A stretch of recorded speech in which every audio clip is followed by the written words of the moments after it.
तर आज सकाळ सकाळी आमचे तर आलता देवारावाला. संक्रांती जवळ आल्यावर ते दरवर्षी येतात आणि त्या दिवशी कोणता कलर घालायचा, काय करायचं ते सगळी डिटेल मध्ये सांगतात. तेव्हा जाम घाबरायचो मी याला, आणि बिल्लो पण बघा कशी घाबरते त्याला. बाबा कोण आले सकाळी जे काय वाजवते लपू दे बाबा, झोपायचे करते ना तर न्यायचा मला उचलून. नंतर खालती गेलो पाया पडायला आणि वहिनीने पण ओटी भरली ना. चिंटूला दाखवला तर चिंटू बघा कसं रड होता, बोंब टोकलेली. जसं आम्ही लहानपणी घाबरायचो तसंच तो पण घाबरते. वरती आलो ना, मम्मीने इथे घेतलेल्या साड्या जुलाला. एवढ्या साड्या असून या बायकांनी मी अशा काय बोलतात की आमच्याकडे साड्या ना, काय माहिती. जेवायला बनवलेला आंबाऱ्याचा कालवण आणि अंडी उकरलेली तर जेवून घेतला. माझी फ्लिपकार्टची ऑर्डर पण आली, ती पण घेऊन आलो. तर इथं मी बनवायला घेतलेली चिकनची चिल्ली. बघत कशी बनवलेली मी. ते चिकन घेतलेला पप्पानी जाम आणलेला म्हणून अर्ध्या चिल्ली बनवणार होती आणि अर्ध्याच नंतर सुक्का बनवणार होतो वेगळे टाईप मध्ये. अंडी फोडून टाकली, 2 मैदा, कॉर्नफ्लॉवर, मीठ, काली मिरी पावडर, सोया सॉस आणि रेड चिल्ली सॉस ते सगळं टाकून घेतला आणि मिक्स करून घेतला व्यवस्थित. 2 तास तरी मी फ्रीज मध्ये ठेवलेला त्याला. नंतर मग घेतला फ्राय करायला. असंच खायला पण जाम भारी लागत होतं. ते फ्राय करून झाले होते. त्याच तेलामध्ये मी शिमला मिरची पण फ्राय करायला घेतली. सगळा कट केलता आणि नंतर मग पॅन मध्ये तेल टाकला आणि त्याच्यामध्ये मिरची आणि लसूण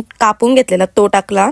अद्रक लसूणची पेस्ट केली ती टाकली ना, मिक्स केला. नंतर मग टाकला कांदा आणि शिमला. नीट नाही दाखवली मी रेसिपी कारण की ट्रायपॉडला फोन नव्हता लावला म्हणून. नंतर सगळे सॉसेजेस टाकून घेतले. चिकन चिली मिक्स मसाला होता तो पण टाकला त्याच्यामध्ये. आपण चिकन जो फ्राय केला तो पण टाकला ना, मिक्स करून घेतला ना, ढाकून ठेवला. मीठ पण टाकलेलं जरासं जास्त न टाकला कारण की त्या मसाल्यामध्ये पण मीठ असतं म्हणून. चिल्ली तर रेडी झालती आपली. तर मी नेमकी तो चिकन ठेवलेला बाकीचा तो बनवायला घेतला. ही रेसिपी पण डिटेल मध्ये नाही टाकली पण जाम भारी झालतं चिकन. सेम हॉटेल सारखी टेस्ट लागत होती. कशी वाटली तुम्हाला मी बनवलेली चिकन चिल्लीची रेसिपी आणि चिकन करीची रेसिपी? जितका भारी व्हिडिओ मध्ये दिसत होता तितकाच भारी लागत पण होता. लगेच स्टार्ट वरून घेतला ना जेवायला. नाही तर दादा कालूचा लार करत होतो. बिल्लो बघा कशी बघताय जर कुकडी. दादा तू कशाला याला जवळ येते हा? मला का नाही येत? मी आल्यावर नुसतं मला बोलत असतं, मी याला जवळ येतो तू कालू बालू मारू का तुला? ए बिल्लो काय हा दाताने म्हणा घेतलं तर लगेच अशी बोलताय बघ. ये खाऊ बरं खाऊ, ये इकडे ये आता कला पडला ते. हात हात हात काल्या. नंतर मम्मीने बॅग काढली ना, आमचं लक्षच नव्हतं ही कवा जाऊन बसली त्याच्यामध्ये आणि पराक्रम करणारच होती. तेवढ्या दादाने बघितलं, बरा झाला काढला तिला, नाही तर मग तिने ओम भट स्वाहा केले असतं. तर गाईज असं आजचा मिनी ब्लॉग. जर ब्लॉग आवडला असेल तर नक्की लाईक करा आणि चॅनलवर नवीन असाल तर सबस्क्राईब करायला पण अजिबात विसरू नका. Bye bye.